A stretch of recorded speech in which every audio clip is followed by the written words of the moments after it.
166페이지 한쪽 가락 2번 유한적 성질을 가진 세계다. 성경 계시록 21장 1절로 4절 잘 아시는 말씀이죠. 또 내가 새하늘과 새 땅을 보니 처음 하늘과 처음 땅이 없어졌고 바다도 다시 있지 않더라. 새하늘과 새 땅, 그러니까 이 계시세계로 볼 때는 이 땅, 이게 이제 처음 하늘과 처음 땅이죠. 이게 없어지니까 이 하늘과 땅이 새 하늘과 새 땅이라는 얘기입니다. 우리가 지금 살고 있는 이것은 본래 처음 하늘과 처음 땅이지만은 지어진 걸로 보면 이게 처음 하늘과 처음 땅이고 이게 이제 나중에 거지만은 이게 처음 하늘과 처음 땅이고 이게 이제 새 하늘과 새 땅이고 이렇게 본문에서 이제 그래서 다 없어지고 다시 있지 않더라. 또 내가 보매 거룩한 성 새 예루살렘이 하나님께로부터 하늘에서 내려오니 그 예비한 것이 신부가 남편을 위하여 단장한 것 같더라. 바로 하나님의 나라, 처음에 보이지 아니하는 하나님의 나라였죠. 보이지 아니하는 하나님의 나라가 내려오니까 이건 없어져 버리고 이게 내려오니까 마치 얼마나 아름다운지 신랑을 위하여 예비한 그런 신부처럼 아름답더라, 그런 얘기죠. 단장한 것 같더라.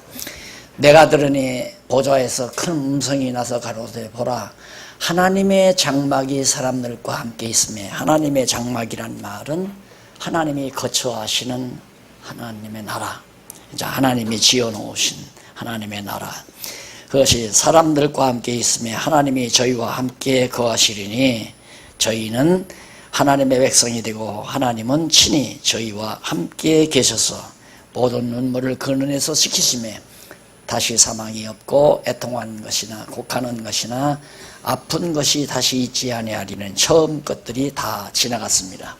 이것은 지나가 없어져 버리고 만다. 창조에서 장차 심판을 통하여 다 없어져 버리고 새하늘과 새 땅, 하나님이 처음에 보이지 아니하는 영원한 세계를 지어놓으신 그 세계에서 하나님과 우리들이 함께 산다 이거죠. 그래서 하나님은 우리의 하나님이 되시고 우리는 그의 백성이 돼서 사는 세계가 있다. 그래서 두 개의 세계, 영원한 세계와 보이는 이 유한한 세계. 그래서 우리가 살고 있는 지금 이 세계는 한계가 있다, 끝이 있다 이거예요. 끝이 반드시 끝이 있다. 그걸 정리하기 위해서입니다. 그 다음 이제 그 밑에서 세 번째 줄 바꾼 데 보시면은 세계와 인간의 종말은 역사의 종말과 함께 이루어진다. 그것은 세계와 인간이 존재해야 하는 상태에서 역사의 진행이 계속될 수 있기 때문이다.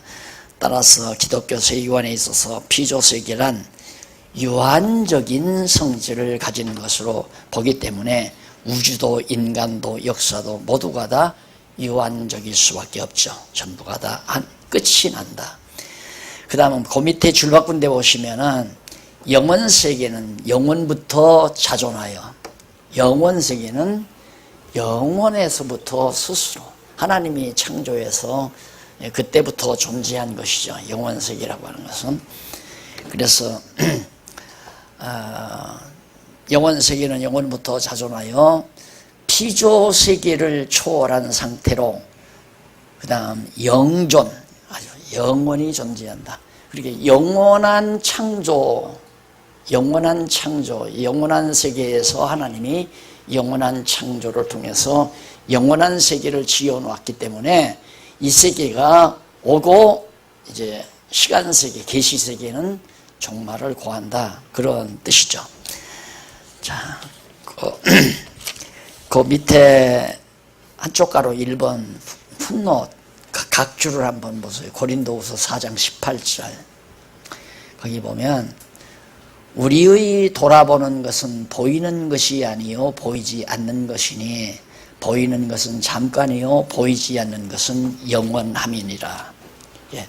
보이는 세계는 잠깐에 끝이 나고 보이지 않아요. 이 영원한 세계는 우리가 지금 못 보잖아요. 이것은 영원하다. 이것은 잠깐에 끝나는 거고. 그 다음 넘어가서 168페이지 위에서 두 번째 줄. 기독교 세계관을 대상으로 삼고 있는 피조 세계는 물질에 의하여 구성되므로 공간이 이루어지고 공간과 함께 시간이 형성된다. 그런데 물질의 최소 기본 단위는 소립자 또는 쿼크라는 입자인데 이 입자 역시 궁극적인 입자라는 보장이 없다. 현재 비교적 덩치가 큰 원자는 특수한 장치로 볼 수 있으나 아원자 차원의 모든 소립자는 볼 수도 만질 수도 느낄 수도 없어 단지 그 흔적에 불과한 구름 상자만 추격할 따름이다. 참 보이는 세계와 보이지 아니하는 세계. 근데 우리가 이제 여기 창조라고 하는 말, 창조를 우리들이 영원한 것을 영원한 것이 시간과 공간과 형상화된 거다. 형상화. 보통은 그러거든요. 창조란 뭐냐? 없는 데서 있게 했다. 아무것도 없었는데 있게 했다 이거예요. 그것이 쉽게 납득이 안 가는 거예요. 어떻게 없는 데 있냐. 그러나 창조라는 언어가 없었는데 있게 했다 이거예요. 그런데 이제 내가 설명한 내용을 보면 이 물질세계, 보이는 세계죠. 물질세계에 이제 물질이 이렇게 있잖아요. 이게 물질 덩어리란 말입니다. 그런데 이 물리학에서 이게 도대체 뭔가? 이게 피조된 거 아니에요? 피조된 거. 이걸 나누고 계속해서 나누다 보니까 여기 보니까 구름 상자라고 그러잖아요. 만질 수도 없고 느낄 수도 없고 구름을 이렇게 만지면 아무것도 안 만져지잖아요. 그러니까 아주 아원자, 눈에 넣어도 아무 관계없는, 눈으로 들어가도, 그러니까 물질을 계속해서 빻아가지고 작은 알갱이, 아원자가 되어버리면 없는 거나 똑같아요. 없다. 그래서 제가 이제 여러분들께서 제4권에 보면은 무엇인가 제4권에 생명이란 무엇인가가 나오잖아요. 그게 마지막 과제라고 그랬죠. 생명이란 무엇인가. 그러니까 살아있는 것만이 기가 있어요. 이 기라고 하는 것은 살아있는 데서 나와요. 죽어있으면 기가 없어요. 그러니까 오늘 우리 인간도 이렇게 살다가 기진한다. 기가 다했다 이 말이에요. 기진한다는 말은 죽는단 말이에요. 사람이 기진해버리면 그냥 주저앉고 그 다음 쓰러져서 목숨이 끊어져 버리고 말아요. 그래서 내가 아직 죽을 날이 가깝다 하면 자꾸 기운이 없어져요. 기운이 맥이 풀리고 그럼 죽을 날이 가까운 거예요. 근데 아직도 기가 팔팔하면 죽기에 안 죽겠구나 하면 돼요. 그래서 사람이 기가 꺾여진다는 것은 참 무서운 거죠. 예를 들어서 막 사업이 잘 되다가 사업이 폭삭 부도가 나가지고 해버리면 기가 꺾이잖아요. 친구들 앞에 갈 마음도 없어요. 누구 만나는 게 두려워요. 기가 자꾸 이제 그렇게 되면 병 나는 거죠. 기가 약하면 병이 나고 기가 강하면 건강해지는 거란 말입니다. 그런데 여기 지금 막 눈으로 보이지 않은 온갖 먼지도 아니에요. 먼지는 눈으로 보이잖아요. 뿌옇게. 근데 이런 것들이 이 영원한 세계라고 하는 것은 완전히 아무것도 보이지 않고 만질 수도 없고 느낄 수도 없는 것으로 영원한 세계에 꽉 들어차 있는 거죠. 쉽게 말하면. 근데 그런 것들에게 하나님의 생명의 기운이, 하나님의 생명의 기가 작동을 하는 거예요. 이게 인간도 그러잖아요. 지난번에 인간 창조를 말할 때에도 하나님께서 이렇게 아원자와 같은 가장 적은, 더 이상 이렇게 분해할 수 없을 만큼 작은 소립자, 아원자, 이런 것들을 하나님의 생명의 이런 것들이 모아져요. 하나님의 생명의 기가 들어가면 그게 딱 모아져서 그게 몸이 되다. 인간의 이 형체가 이루어진다 이 말이죠. 그리고 형체가 있다는 건 하나님의 생명의 기가 작용한다는 얘기예요.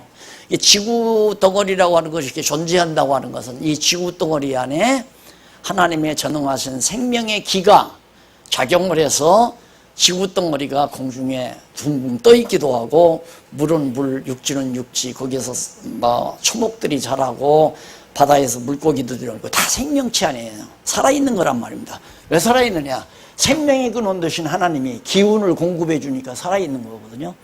우리가 지금도 이렇게 살아서 눈 뜨고 움직이고 내가 이렇게 하는 것도 하나님을 힘입는 말은 그 기력 아니에요? 기를 힘입어. 하나님의 기력을 힘입어서 내가 살기도 하고 이렇게 움직이기도 하고 이렇게 존재하기도 하고, 하나님께서 내게서 기를 다 걷어가 버리면 푹 섞어져 버리고 말아요. 그래서 다시 흙으로 돌아가서 나중에 몇십 년, 몇백 년 지나서 아무것도 안 남는, 아무것도 없는. 그래서 영원한 것이 시간과 공간과 형상화된 것을 창조라고 한다. 이것이 우리 성경신학에서의 창조에 대한 정의입니다. 자, 그러면 보이는 것과 보이지 않는 것이 하나다 둘이다? 하나다 둘이다? 하나 아니에요. 보이지 않는 영원한 세계의 것이, 영원한 것이 시간과 공간과 형상화된 것 뿐이니까 보이는 것이나 보이지 않는 것이 하나다 둘이다? 하나 아니에요. 그래서 이것을 하나로 통일되게 하려고 예수님께서 이 땅에 하나님의 나라 교회를 세운 것이다. 그러니까 오늘 우리는 하나님의 나라를 시간과 공간과 형상을 가지고 있대. 육신, 몸을, 덩치를, 육신을 가지고 있기 때문에 이 세계에서 하나님의 나라를 지금 누리고 있는 거거든요. 그러니까 우리가 이 육신을 벗어버리고 신령한 몸을 입게 되면 그냥 영원한 하나님의 나라 백성으로 사는 거예요. 그래서 한 집에서 하나님은 우리 하나님이 되고 우리는 그의 백성이 되어서 사는 것. 그래서 천국이 있다 없다 이건 무시간 질문이에요. 무시간 생각이. 천국은 있게 마련이에요. 보이지 아니하는 영원한 하나님의 나라는 있는 건데, 이 나라를 지금 보이는 세계에다가 보여준 것이 주님의 몸된 교회란 말입니다. 그리고 형상세계고. 그래서 물질론 이런 것들도 누가 물리학을 전공한 분이라면 성경적 물질관이라든가 물질론 해가지고 물리학적 논리를 빌려가지고 성경적인 물질이 뭔가 그걸 정의한다면 아마 기가 막히게 그것도 너무 좋은 자료가 될 거예요. 근데 하나님께서 나에게 물리학 전공을 안 시켰기 때문에 내가 우선 물리학의 부호부터도 잘 몰라요.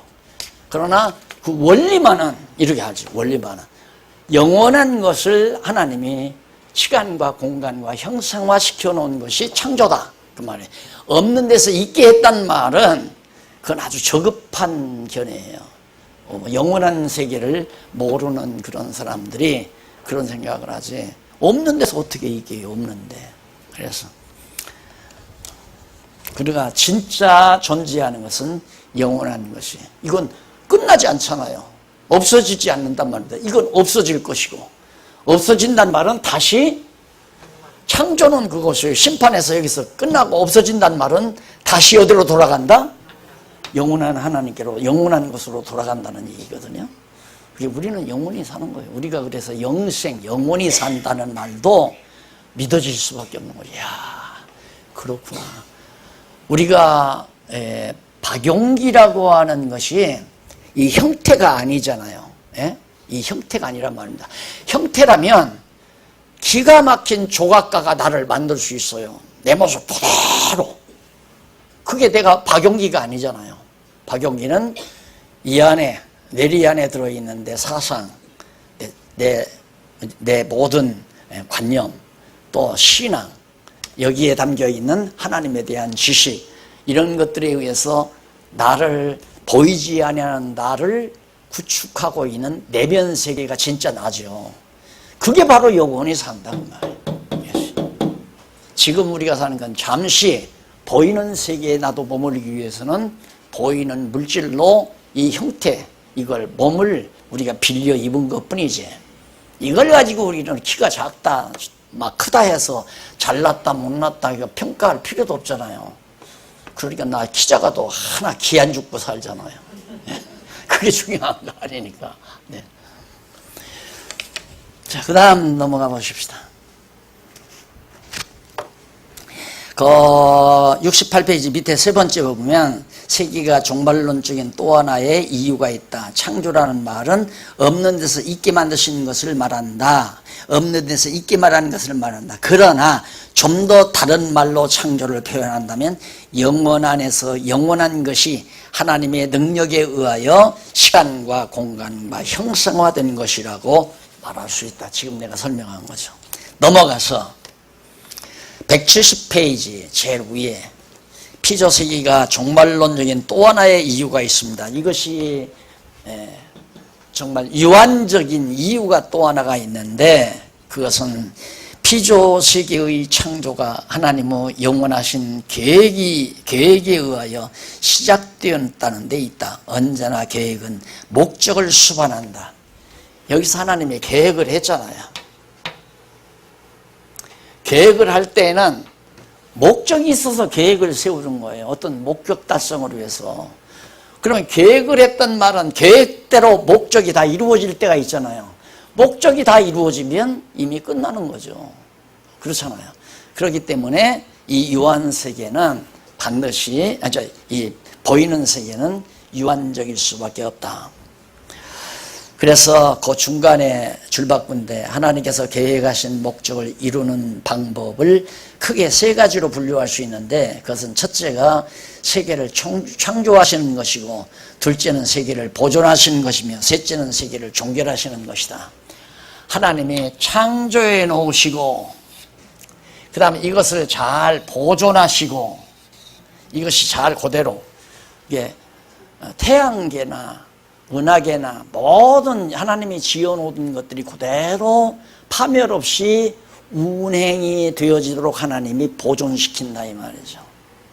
그리고 마지막 종결을 맺어 다시 보이지 아니하는 세계와 하나 되게 만드신다.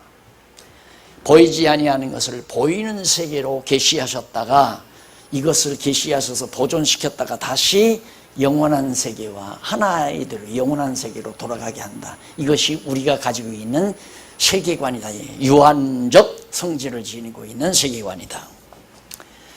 자, 이렇게 해서 이제 첫째 대목은 정리를 했습니다. 그러면 그 다음 이제 두 번째로 요거에 대한 거죠. 1번이고 2번이고 세계의 가치와 목적입니다. 그러면 이런 세계가 하나님께서 영원한 것을 시간과 공간과 형상화시켜 놓은 이 피조세계가 무슨 가치가 있으며 그 세계의 목적은 도대체 무엇인가, 그걸 간략하게 정리를 하려고 합니다. 거기 성경구절 시편 145편 9절로 13절 보면 여호와께서는 만유를 선대하시며, 만유라고 하는 건 이걸 말하는 거거든. 만유, 이 모든 영원한 것과 영원하지 못한 피조세계, 이걸 다 전부를 다 해서 만유라고 그래요. 만유의 하나님, 만유를 선대하시며 그 지으신 모든 것에 바로 긍휼을 베푸시는도다. 지어 놓으신 이런 것들에게 하나님의 사랑을 베푼다, 긍휼을 베푼다. 그러니까 벌레 하나, 나르는 새 하나, 바다의 물고기 하나 전부 하나님께서 긍휼을 베풀어 생명과 호흡을 공급해 가시는 거 아니겠어요? 오늘 예수를 믿는 사람이나 안 믿는 사람이나 하나님이 지어놓으신 모든 인간에게도 생명과 호흡과 만물, 만약에 하나님께서 공기를 공급해 주지 않는다면 다 죽죠. 대기권이 있잖아요. 대기권. 이 지구를 하나님께서 대기권으로 공기로서 딱 지구를 써놨기 때문에 우리가 이래서 생명이 유지되는 거 아닙니까? 그걸 하나님이 그렇게 자비를 베풀어 하게 하신 것이다. 대기권 벗어나면 죽잖아요. 그냥 벗어나면. 안 죽으려고 인공위성을 타고 그 안에 이제 공기를 가지고 가서 이제 살아 움직이지만은. 자, 그래, 여호와여, 주의 지으신 모든 것이 주께 감사하며 주의 성도가 주를 송축하리이다. 그걸 깨닫는 이 모든 것을 하나님께서 모든 것에게 자비를 베푸시는 여호와 하나님을 깨달은 자들은 감사하며 찬송할 수밖에 없잖아요. 그러니까 오늘 우리가 복숭아밭에 갔어요. 가서 보니까 복숭아가 아주 그냥 발그레한 복숭아가 주렁주렁 맺었어요. 그때 여호와께서 저 복숭아 나무에 자비를 베풀어 또 나로 하여금 저 복숭아를 먹고 건강을 유지케 하려고 하나님이 주셨구나. 그 하나님의 솜씨거든요. 그 과수원지기가 그걸 내게 한 게 아니잖아요. 과수원지기는 잡풀 뽑고 그냥 돌봐준 것 뿐이지. 도둑놈 오지 않도록, 따가지 않도록. 하나님이 밤에 쉬지도 않고 주무시지도 않고 우로를 내리시고 공기를 공급하시고 자라게 하시고 꽃 피게 하시고 열매 맺게 하시고 그래서 자지도 아니하시고 주무시지도 아니하시고. 제가요 얼마 전 자리님한테 침을 놔줬거든요. 누가 나한테 침 놓는 줄 알았는데 어디에다 놓으면 꽂는 거네요. 어디다 놔라 가는데 20분 만에 온다고 딱 해서 갔는데 20분 만에 내가 와서 그러면 뽑으면 되냐고 뽑으러 갔는데 깜막 잊어버리고 신문을 보다가 30분으로 놓은 거 1시간이 뭐 오래 꽂아도 상관이 없지만 하나님이 만약에 나처럼 그렇게 깜막 잊어버리고 주무시거나 졸시거나 깜막 졸거나 그러면 다 끝나는 거죠. 그 순간 우리는 생명 공급받지 못하잖아요. 그래서 그 시편 기자가 표현이 너무 좋잖아요. 주무시지도 아니하시고 졸지도 아니하시고 우리를 보호하시는 하나님. 그래서 저희가 주의 나라의 영광을 말하며 주를 송축하리이다 그러면서 저희가 주의 나라의 영광을 말하며 주의 능력을 알려서 주의 능하신 일과 주의 나라의 위엄과 영광을 인생에게 알게 하리이다. 자, 여기 지금 세 개의 가치와 목적이 지금 다 표현되는 거예요. 언제는 그 지으신 모든 것에 긍휼을 베푸신다. 왜? 여호와의 주의 지으신 모든 것이 주께 감사하며 주의 성도가 주를 송축하는데 그 찬송과 송축의 내용이 뭐냐? 저희가 주의 나라의 영광을 말한다. 영광을 하나님의 능력의 영광이 대단하다. 알파고 하나 만들어 놓고 엊그저께 우리 박 교수님이 그래요. 공항에 가니까 사람이 하나 알파고가 하나 있더래요.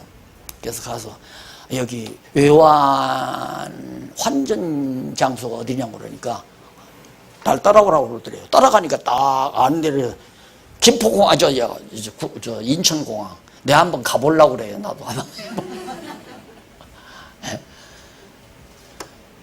신기해가지고 그 말을 나한테 이제 박 교수가 하는 거예요. 나도 그걸 듣는 순간 야 정말 인간들 하나님 노릇하려고 애를 쓰는구나 나는 그 생각이 들더라고요. 그 요한계시록에 보면 나와요. 그게 사람을 만들어서 말하게 한다고. 인간의 과학이 얼마나 발달할 것을 이미 요한계시록에도 밝혀놨거든요. 그러니까 인간들이 하나님 없다고 선언할 때는 내가 하나님 노릇하겠다는 얘기 아니에요.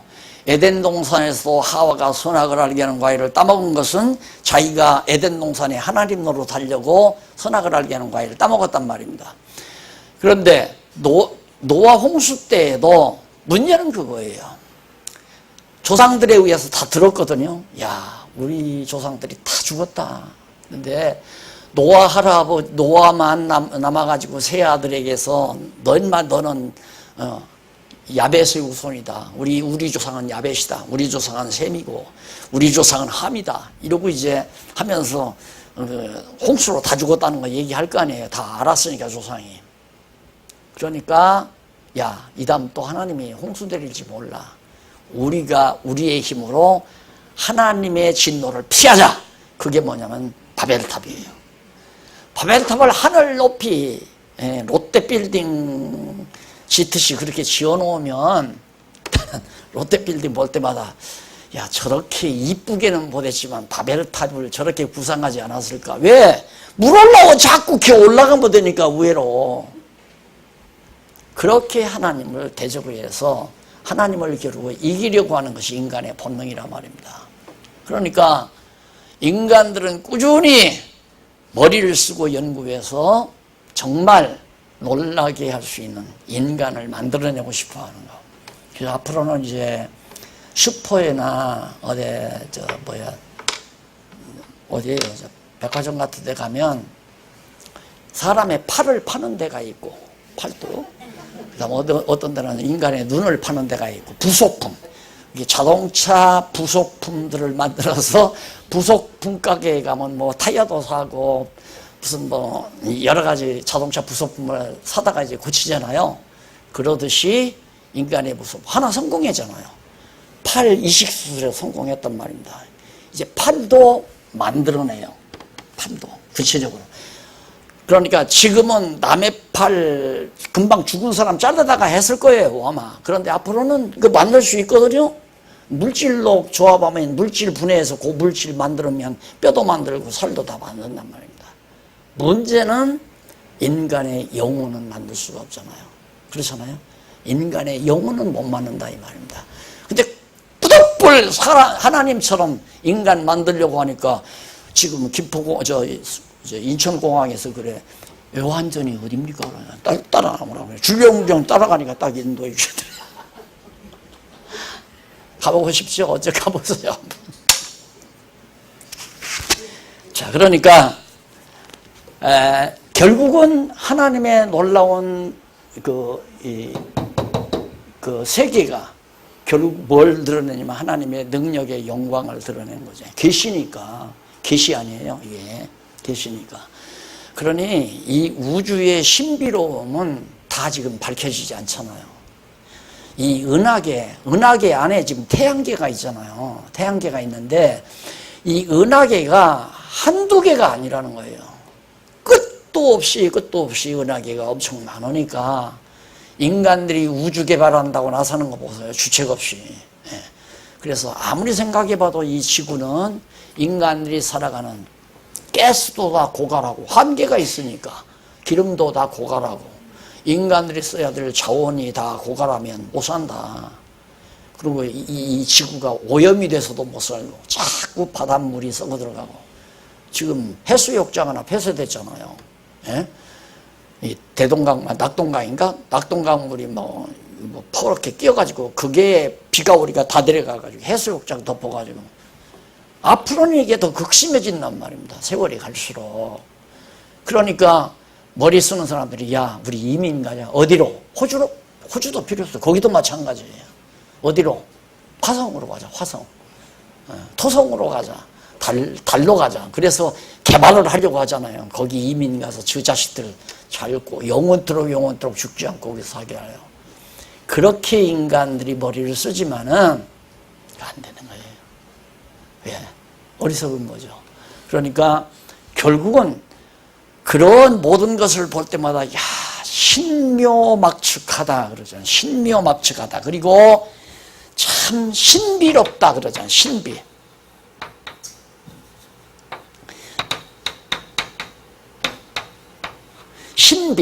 하나님의 비밀스럽다고 말이에요. 하나님의 비밀. 하나님의 비밀을 신비라고 그러잖아요. 그런데 이 하나님이 여기서 다 설계하고 계획했기 때문에 우리는 모르죠. 그래서 누가 그의 모사가 됐느냐. 하나님이 여기서 설계도 그릴 때 누가 옆에서 도와드렸느냐. 아무도 없지 않느냐. 그러니까 우리는 모르죠. 어떻게 우주를 설계했는지를 우리는 아무도 모른다면 신비롭다 이 말이에요. 그러니까 이 세계를 보면 볼수록 참 신비롭다. 그게 바로 하나님의 능력의 영광을 드러내는 거기 때문에 우리는 그 신비롭다는 생각 자체가 야 하나님의 능력의 솜씨가 대단하다. 왜?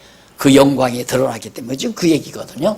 주의 능력을 알아서 주의 능하신 일과 주의 나라의 위엄과 영광을 인생에게 알게 하리이다. 그렇게 섭리하시는 하나님의 놀라운 역사를 보고 모든 인생에게 이것이 하나님의 놀라운 계획과 설계에 의해서 마련된 하나님의 능력의 영광이다라고 알게 해주리이다 그 말이에요. 주의 나라는 영원한 나라니 주의 통치는 대대 영원토록 바로 이 영원한 것 다시 돌아가서 영원한 이 하나님의 나라는 끝없이 대대에 이르게 된다. 자, 그 성경 구절을 통해서 밑에 한번 보면 밑에 두 번째 줄 일반적 세계관에서 세계의 가치와 목적에 대한 견해는 매우 다양하다. 그리고 어떤 경우에는 매우 희미하기도 할 뿐 아니라 어떤 경우는 언급하기도 희미하거나 언급마저도 희미하거나 없다고 주장하는 경우도 있다. 이게 제일 정확할 거예요. 하나님을 모르는 자들은 세계의 가치와 목적은 없다. 그냥 있는 그대로 즐기자. 누가? 우리가 즐기자 이거예요. 우리가 있는 그대로 즐기자. 무슨 가치가 있는 뭐 세계 자체의 어떤 객관자의 가치와 왜 이 객관자의 하나님이 없으니까 존재하는 현실 이것에 대한 가치와 목적은 어떤 객관자가 있어야 이분이 이거에 대한 가치와 목적이 있을 건데 이 자체만으로는 이것이 무슨 가치가 있고 목적이 있어서 이렇게 존재하는 게 아니지 않느냐.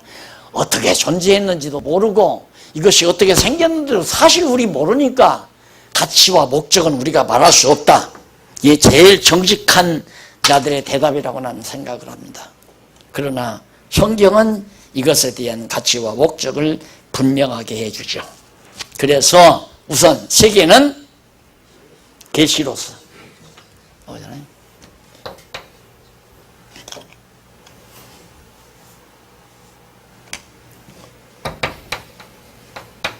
계시로서의 가치가 있어요. 계시 여기 나오잖아요. 뭘 계시? 여기 하나님 자신의 뜻, 생각, 계획, 하나님의 영광, 능력 이런 것들을 알려주는데 매우 가치가 있다. 그래서 우리는 물론 성경을 보고 하나님을 알죠. 성경에 기록된 내용을 보고 하나님을 알지만은 우리가 성경에 기록된 내용대로 경험할 수 있는 것은 세계라 이 말입니다. 하나님이 지어놓으신 이 세계에 우리가 살면서 동쪽에 떠오르는 태양을 보잖아요. 서쪽에 기우는 달을 보고 부는 바람을 보고 나르는 새를 보고 떠오르는 별들을 보고 운행되는 이 우주 만물을 내가 보는 데까지 본다 이 말이에요. 참 신비롭잖아요.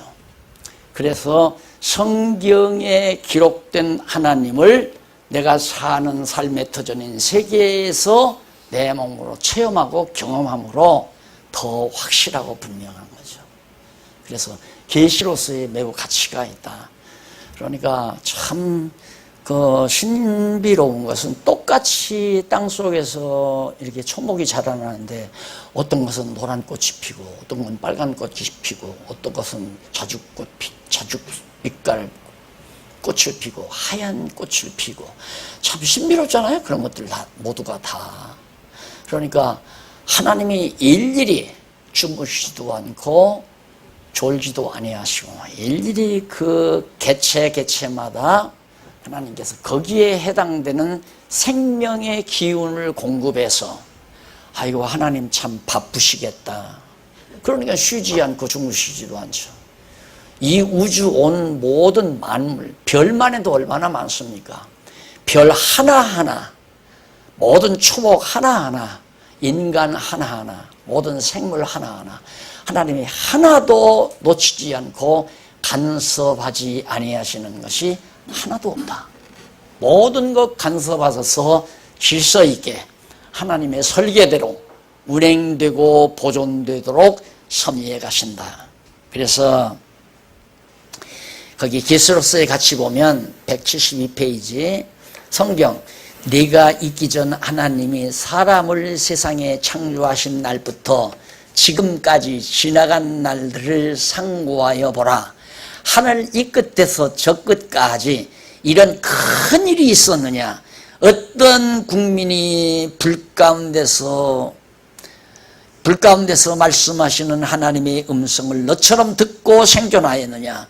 어떤 신이 와서 시험과 이적과 기사와 전쟁과 강한 손과 편팔과 크게 두려운 일로 한 민족을 다른 민족에게서 인도하여 낸 일이 있느냐? 이는 다 너희 하나님 여호와께서 애굽에서 너희를 위하여 목전에서 행하신 일이라. 이것을 내게 나타내시면 왜 그걸 나타냈는가? 여호와는 하나님이시요 그 외에는 다른 신이 없음을 내게 알게 하려 하심이니라. 계시, 하나님을 계시하는데 매우 중요한 가치가 있다. 그러니까 이게 이제 신명기에 기록된 내용이거든요. 이 신명기에, 신명기 4장 32절로 35절 나오잖아요. 그게 너 있기 전, 모세가 너 있기 전 하나님이 사람을 세상에 창조하신 날부터, 그러니까 이때부터, 여기가 모세 아니에요, 모세. 여태까지의 일을 한번 가만히 상고해 봐라. 그러니까 창세기부터 신명기서까지가 모세의 기록이라는 게 알 수 있잖아요. 모세도 다 아니까 잘 상고해 봐라. 어떤 민족이 그래 한 민족 가운데서 400년 고생하고 400년 만에 이렇게 건져낸 신이 누가 있으며 또 불 가운데서도 부름 받지 않았냐. 호렙산 불꽃 가운데. 그런 신이 어떻게 해. 너 죽지 않았잖아. 왜 그렇게 했는가? 왜 하나님이 이렇게 세계를 섭리해 가시는가? 이유는 하나님은 여호와시다. 여호와 외에는 절대, 한 분 외에는 절대 다른 신이 없다. 이거 하나 알게 하기 위해서다 그래요. 그러면 우리가 이 세계를 보고도 여호와 하나님 한 분이라는 거 알 수 있잖아요. 우리는 성경을 아니까. 그래서 이 세계라고 하는 것이, 이 보이는 세계라고 하는 것이 계시로서의 확실한 가치가 있구나. 안 그러면 무슨 가치가 있어요? 근데 우리는 그게 아니잖아요. 야, 저놈의 넓은 들을 어떻게 하면 내가 다 가질까? 초기 문명이죠. 와, 저 높은 빌딩을 어떻게 하면 나는 돈을 벌어 살 수 있을까? 이 땅에서 재물을 어떻게 하면 많이 쌓을 수 있을까? 내가 이 세상에서 내가 어떻게 하면 권세를 부를 수 있을까? 여기에 관심이 많잖아요. 근데 우리는 이 세상 피조 세계에서 무대로 살아가도록 하나님이 하신 이유는 여호와 하나님 계시하기 위해서 나로 하여금 이 무대를 주신 거란 말입니다. 뭘? 어떤 하나님? 나 외에는 아무도 없다. 여호와 외에는 한 분 외에는 아무도 다른 신이 없다. 이걸 깨달아 알고 경외하게 함으로 여호와 경외하는 인간의 제일 되는 본분을 잘 갖출 수 있도록 하시려는 것이 바로 세계의 주요한, 아주 중요한 가치다 이 말이에요. 재물도 하나의 문명도 이 땅에서 다, 모든 문화도 이 땅에서 다 이루어져요. 그 모든 이유들이 여호와 하나님 한 분이라는 걸 깨달아 알기 위해서다. 그래서 이쪽 173페이지에 성경 구절 말고 해설 보면 피조 세계는 절대 의지자이신 하나님의 영원한 작정 계획에 의하여 창조되고 보존된다.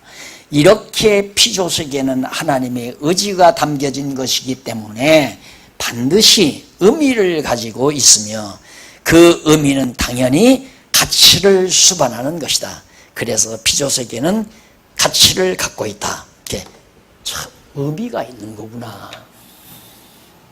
의미라는 말은 이렇게 썼잖아요.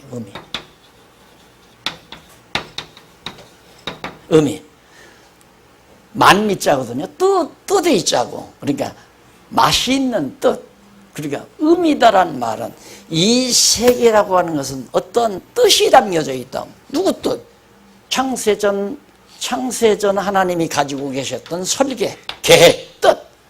이 뜻이 여기에 담겨져 있다. 뜻이 담겨져 의미가 있기 때문에 가치가 있다 이 말이에요. 그러면 똑같이 5돈짜리 금반지예요. 5돈짜리 금반지인데 하나는 죽어도 아내가 팔지를 않으려고 해요. 하나는 5돈짜리 금반지가 있는데 팔아도 상관이 없는 것처럼 느껴요. 똑같은 금반지인데 왜 하나는 안 팔려고 할까요? 남편으로부터 사랑의 증거품으로 받은 반지이기 때문에 그건 죽는 날까지 간직하고 싶어요. 근데 하나는 어떻게 걸어가다가 땅에 흘려진 반지를 하나 주웠어요. 그건 팔아도 된다 이 말이에요. 그러니까 팔지 않으려고 하는 것은 의미 있는 반지니까 안 팔아요. 그러니까 가치가 있다 이 말이에요. 그러듯이 오늘 우리가 이 세계는 확실히 하나님의 뜻이 실현된 세계이기 때문에 의미가 있다. 따라서 정말 가치로운 세계다.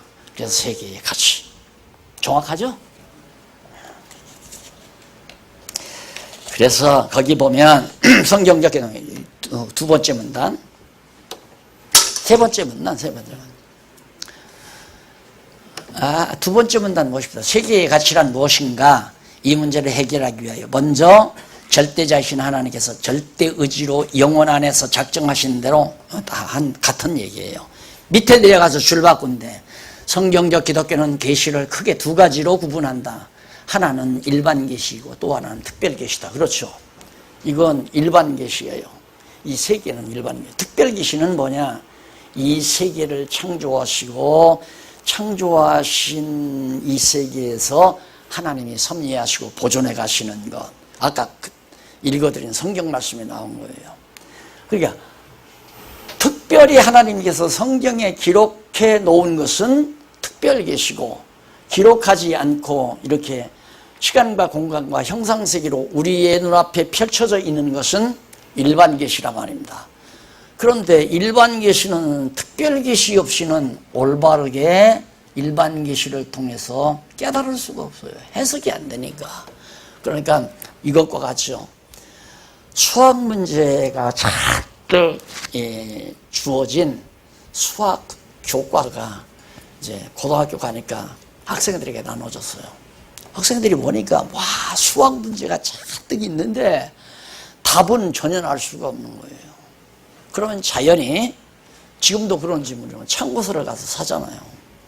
그 수학을 풀어놓은 참고서를 보고 수학 교과서에 나오는 모든 문제를 다 풀어나가잖아. 다 풀어나가. 마찬가지로 성경은 일반 계시를 해석하는 기본 틀, 원리가 담겨져 있어요. 성경을 알면 일반 계시를 해석할 수가 있다. 그 얘기예요. 그래서 일반 계시와 특별 계시는 서로 분리될 수 없는 관계죠.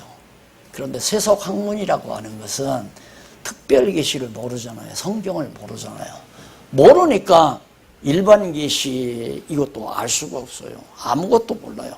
가치도 모르고 목적도 알 수가 없는 거 당연한 거죠.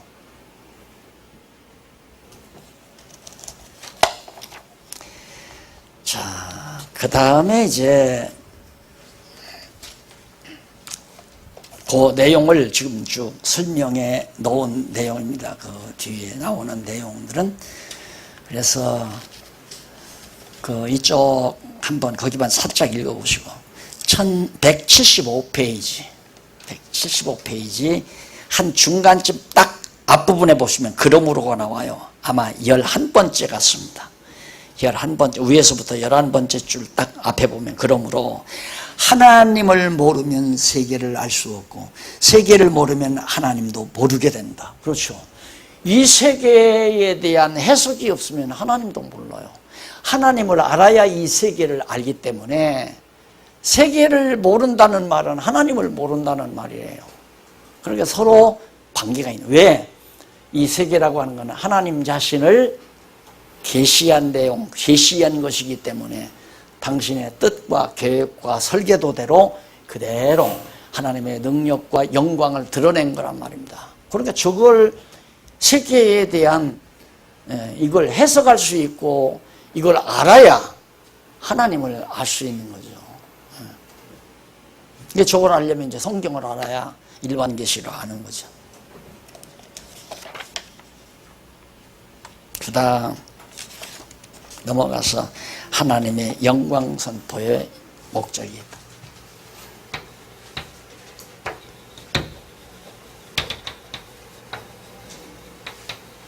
영광 선포. 하나님의 당연히 계시니까 하나님을 이렇게 보여주는 거기 때문에 보여주는 과정에서는 당연히 하나님의 영광이 드러나는 거죠. 막 선포되는 거예요. 그러니까 그 영광은 전능성의 영광, 신실하심의 영광, 주권적인 영광, 자비성의 영광, 영원하심의 영광, 하나님의 5대 속성의 영광이 바로 이 피조석에 다 드러나는 거예요. 그러니까 이걸 제대로 볼 줄만 알면 영광 나오는 거죠. 영광 찬양. 그러니까 예를 들면 이른 봄에 새싹이 솟아나는 나뭇가지에서 산새들이 앉아서 노래를 부릅니다. 그러면 그 아름다운 정경을 일반 세속문인들은 그 아름다운 지저귀는 새들의 노래를 찬양하고 그리고 솟아나는 새싹들의 아름다운 모습을 노래를 해요. 그게 세속문인들의 주제죠. 그러니까 시의 핵심이 뭐냐? 뭘 노래하는가? 자연을 노래해요. 그러니까 푸른 바다를 노래하고 그리고 이 피어오르는 꽃들을 노래하고 그리고 이 세상의 아름다운 전경들, 경치들을 노래하고 왜 한화 있죠? 산수화 같은 거 그리는 사람들, 옛 시인들 그러면 산수화 하나 그려놓고 거기다 시조를 딱 긋습니다. 절벽 있는 바위도 그리고 소나무도 그리고 그러면서 거기다 시를 펴요. 그게 다 자연을 노래하는 거거든요. 근데 우리 기독교인들은 하나님이 지어놓으신 자연을 노래하는 것이 아니라 그 자연 속에서 이렇게 드러나는 계시되어지는 하나님의 영광을 노래합니다. 하나님의 영광을 찬양한다. 그것이 완전히 세속 문화와 기독교 문화의 혁격한 차이라 이 말이에요. 하나님의 영광을 찬양하죠. 와, 그래서 예수님이 그러잖아요. 공중이 나는 새를 보라. 농사하지 않아도 먹고 살지 않느냐? 그러면 새가 농사하지 않아도 잘 먹고 산다. 그걸 말하는 게 아니잖아요. 그렇게 살 수 있도록 해놓으신 하나님의 섭리를 지금 예수님께서 제자들에게 가르치잖아요. 들의 백합화를 보라. 길쌈하지 않고 방직 공장 경영하지 않아도 솔로몬의 입은 옷보다도 더 화려하고 아름다운 옷을 입히시지 않느냐. 누가? 여호와 하나님께서. 그러니까 아름다운 길가의 꽃을 보고도 하나님의 능력의 영광을 찬양하고 공중에 나는 새를 보고도 하나님의 능력의 영광을 찬양하던 예수님의 모습을 우리가 복음서에서 보잖아요. 그것이 우리들의 자세다 이 말이에요. 그래서 결국 목적은 뭐냐? 선포, 여기에 이제 목적이 있는 거죠. 목적은 이게 목적이고 가치는 이게 가치고 하나님을 계시하시는 데 가치가 있고 목적은 하나님의 영광을 선포하는 데 그게 계시의 구체적인 내용이니까 하나님이 계시 이 자체가 계시다. 근데 이 계시에 구체적으로 하나님은 당신의 영광을 선포한다. 무슨 영광? 능력의 영광, 당신의 신실하심의 영광, 거룩한 영광, 자비의 영광, 영원하신 영광, 이런 것들이 다 이렇게 드러내 보여주셨다. 그래서 우리는 세계를 보고 하나님을 찬양하는 그런 삶이 바로, 그래서 거기 77페이지 두 번째 문단 나오죠. 기독교 세계관에 있어서 세계의 목적은 하나님의 존재와 능력의 영광 선포에 있다. 존재와 능력. 문제는 하나님이 존재한다는 것이 세계를 보고 알 수 있다 이거죠. 세계를 보고. 그러니까 세계를 보고 알 수 있다는 말은 성경이 전제됐을 때 가능한 얘기지, 성경을 모를 때는 어떻게 이 세계를 보고 하나님을 확실하게 하나님의 존재하다는 걸 누가 말할 수 있겠어요? 그러니까 결국은 지금 가장 인간의 과학이 발달한 세계라고 하지만은 결국 결론은 빅뱅에 의해서 세계가 존재하게 됐다 이렇게 나오잖아요. 하나님과는 전혀 무관하게. 그 성경을 모르니까 그렇게 얘기할 수 있다 이거예요. 그러나 우리는 성경을 통해서 1.1획도 더하거나 덜할 수 없는 완벽한 진리인 성경을 통해서 하나님의 존재가 확신이 되기 때문에 이 세계를 봐라.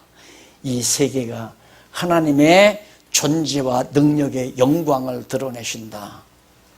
저 밤에 저 꽃이 어떻게 죽지 않고 밤 동안에 꽃이, 화분 하나가 제 식탁 의자 옆에 하나가 이렇게 화분 하나가 있는데요. 이게 지난번 며칠 전에 이파리가 2개 폈는데 지금 또 이파리가 2개 또 펴나가요. 그런데 나는 물만 주거든요. 가끔 물만. 누가 그렇게 피게 하시는가? 하나님이 주무시지도 않고 자지도 아니하시고 밤에 피어오르게 만들어 가시는 거 아니면 설명 안 돼요. 그래서 그 초등학교 시절인가요? 네, 그 초등학교 국어 교과서에 나오나 땅에는 누가 있나? 땅 속에는 누가 있나 봐. 기억나요? 왜? 이른 아침 일어나 보면 싹이 돋아오른다. 누가 땅 속에서 이렇게 올라오게 만든다. 그게 애기들의 마음이죠. 그런 건 그냥 초목 자체가 큰다는 말과 애기들은 도리어 차라리 나아요. 생각이 누가 땅 속에 있어가지고 이렇게 자꾸 자라게 하니까 자랄 거 아니냐, 이런 생각이 순수한 애기들의 시상 속에 있다는 얘기예요.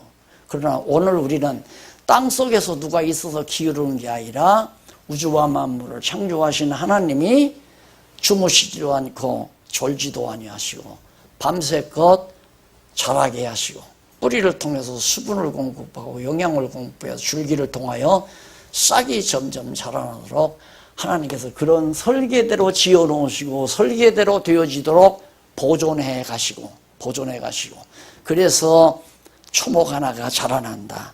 거기에 하나님의 능력의 영광을 우리가 보는 거 아닙니까? 존재하심과 하나님의 능력의 영광이 초목 하나가 자라나는 것도, 이름 모를 들꽃 하나가 피어나는 것도 다 하나님의 능력의 영광을 바라보게 된다.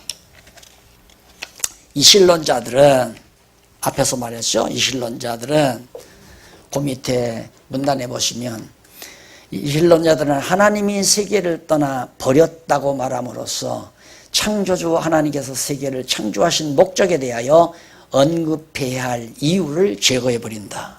하나님은 이 세계를 던져버렸다. 그러니까 하나님은 인정을 하면서도 세계를 간섭하지 않는다. 그렇기 때문에 세계의 목적은 존재하지 않는다고 말을 해요. 예, 그런데 넘어가서 178페이지 위에서 6째 줄, 목적 없는 세계에 의미가 있을 수 없으며 의미 없는 세계에 가치가 있을 수 있겠는가? 내 질문입니다. 아니 목적이 없다면 목적 없는 세계가 가치, 의미가 있을 수 없고 의미가 없다면 가치도 없지 않겠는가? 그러면 세계의 가치와 목적은 없다. 이런 결과가 되는데 참 허무한 거죠. 그래서 사는 동안 나 좋은 대로 살다 죽자. 이게 현대인들이 가지는 대부분의 모든 생각이고 사상이고. 자, 그 다음에 줄바꾼 데 보시면 하나님의 영광 선포라는 말은 하나님께서 가지고 계시는 영광을 피주세계를 통하여 드러내신다는 뜻입니다. 선포한다는 뜻. 하나님께서는 영원 자존자의 영광을 가지고 계시며 전능성과 신실성과 주권성과 영원성과 자비성 등의 영광을 가지고 계시는데 그 모두를 다 드러내신다. 참,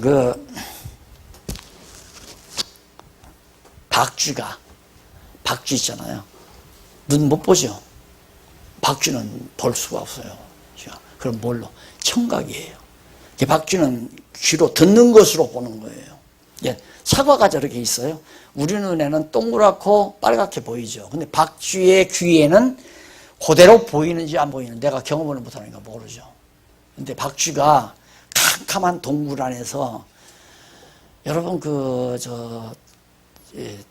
유리창을 막 깨끗이 닦아 놓으면 한번 우리 본당에서도 그런 일이 있었는데 새가 와서 유리창에 부딪혀서 죽어요. 왜?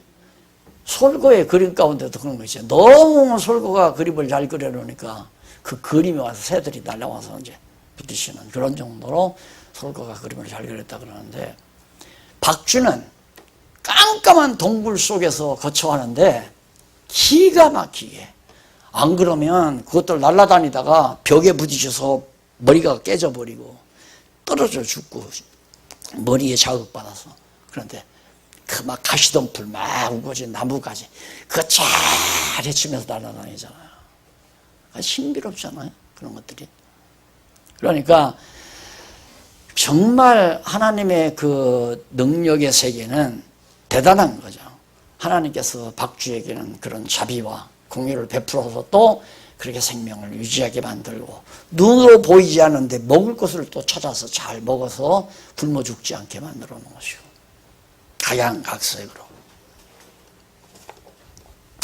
이렇게 해서 하나님께서 모두를 섭리해 가시는데 넘어가 가지고 180페이지 제일 상단에 보면 하나님께서는 태초에 천지를 창조하시고 6일 동안 만물을 창조하시면서 거의 매일같이 보시기에 좋았더라. 아주 당신 설계대로 이 보이는 세계, 저주가 덮이기 전 보이는 세계 너무너무 좋았다.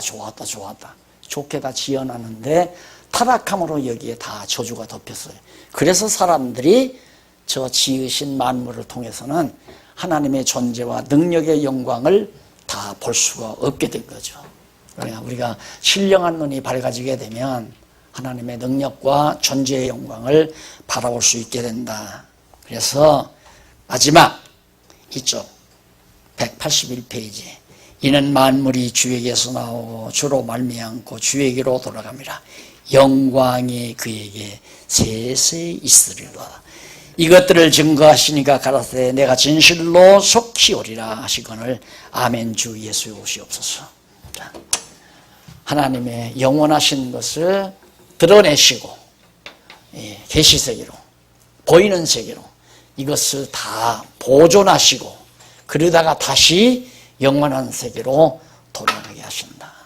이것이 우리가 생각하고 있는 우리가 알고 있는 하나님의 피조세계다라는 것을 결론 삼아 말씀을 드리면서 성경적 기독교에 대한 본 강의를 모두가 마무리 짓습니다.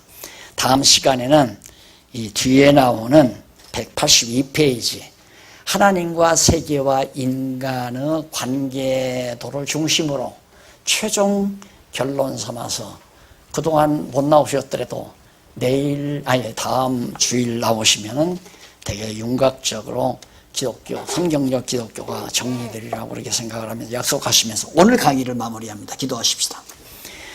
자비하신 아버지 하나님 감사합니다. 우리에게 하나님을 알게 하시고 세계를 보는 눈을 뜨게 하소서. 떠오르는 태양이나 움직이는 모든 피조 만물을 바라보면서 여호와 하나님의 존재와 영광을 찬양하며 살게 하신 것을 감사드립니다. 이 모든 하나님의 피조물은 우리의 욕심을 충족시키는 대상이 아니고 여호와 하나님을 찬양하게 만드시는 놀라운 귀한 하나님의 선물임을 깨닫고 날마다 주 찬양하며 사는 것 잊지 않게 하시옵소서. 예수님 이름으로 기도드립니다. 아멘. 수고하셨습니다.